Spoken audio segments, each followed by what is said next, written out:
YSR Congress party కార్యకర్తలు నాయకులు వాళ్ళకి సంబంధించినటువంటి వ్యవస్థల మీద దాడే కాదు, తెలుగుదేశం వాళ్ళ మీద కూడా దాడి జరుగుతోంది అన్నటువంటి వార్తలు కూడా ఉన్నాయి.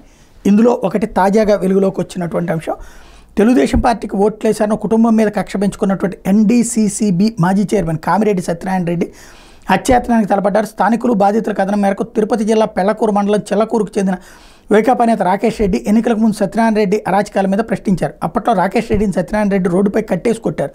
ఆ తర్వాత నుంచి రాకేష్ రెడ్డి కుటుంబం తెలుగుదేశం పార్టీకి అనుకూలంగా వ్యవహరిస్తోందని సత్యనారాయణ రెడ్డి భావిస్తున్నారు. గురువారం రాత్రి కరెంటు తీసేసి రాకేష్ రెడ్డి ఆయన తండ్రి విజయసేనారెడ్డి మీద హత్యాయత్నం చేశారు. సత్యనారాయణ రెడ్డి అనుచరులు రాడ్లు కర్రలతో దాడి చేశారు. రక్తపు మడుగులో ఉన్న వాళ్ళని స్థానికులు రక్షించారు. విషయం తెలుసుకున్న పోలీసులు అక్కడికి చేరుకున్నారు. పోలీసులపైన దాడి చేయడంతో ఓ కానిస్టేబుల్ తలకు గాయమైంది. విషయం తెలుసుకుని డీఎస్పీ శ్రీనివాసులు రెడ్డి, సీఐ జగన్మోహన్ రావు ఘటనా స్థలానికి చేరుకోగా వాళ్ళ మీద అల్లరి ముక్కలు గొడవకు దిగాయి. అక్కడే ఉన్న సత్యనారాయణ రెడ్డి పోలీసులపై దురుసుగా ప్రవర్తించారు. ఆయన వ్యవహారంతో విసుగు చెందిన పోలీసులు పెళ్లకూరు ఠాణాకి తీసుకెళ్లారు. విషయం తెలుసుకుని మాజీ ఎమ్మెల్యే కిలివేటి సంజీవయ్య ఘటనా స్థలంలో లేని వ్యక్తిపై కేసు ఎలా పెడతారంటూ పోలీసులను ప్రశ్నించి వాదనకు దిగారు. హత్యాయత్నం కేసులో కామిరెడ్డి సత్యనారాయణ రెడ్డిని పోలీసులు శుక్రవారం అరెస్ట్ చేస్తే A1గా కామిరెడ్డి సత్యనారాయణ రెడ్డిని హత్యాయత్నంలో పాల్గొన్న మరో 9 మందిని అరెస్ట్ చేసి సూళ్లూరుపేట కోర్టుకు తరలించారు. ఘటన మీద అదనపు ఎస్పీ కులశేఖర్ విచారణ చేపట్టారు. మరొక వైపున ఒక హత్యా సంఘటన కూడా చోటు చేసుకుంది.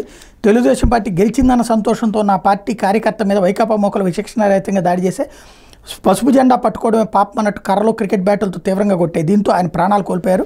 ఈ నెల 4న వెల్లడైన ఎన్నికల ఫలితాల్లో తెలుగుదేశం పార్టీ విజయం సాధించడంతో గుంటూరు జిల్లా దుగ్గిరాల మండలం చిరువురికి చెందిన పార్టీ కార్యకర్త షేక్ కాసిం సంబరాలు చేసుకున్నారు. తన స్నేహితుడు ద్విచక్ర వాహనాన్ని తెలుగుదేశం పార్టీ జెండా కట్టి ఇద్దరు రేవేంద్రపాడుకు బయలుదేరారు.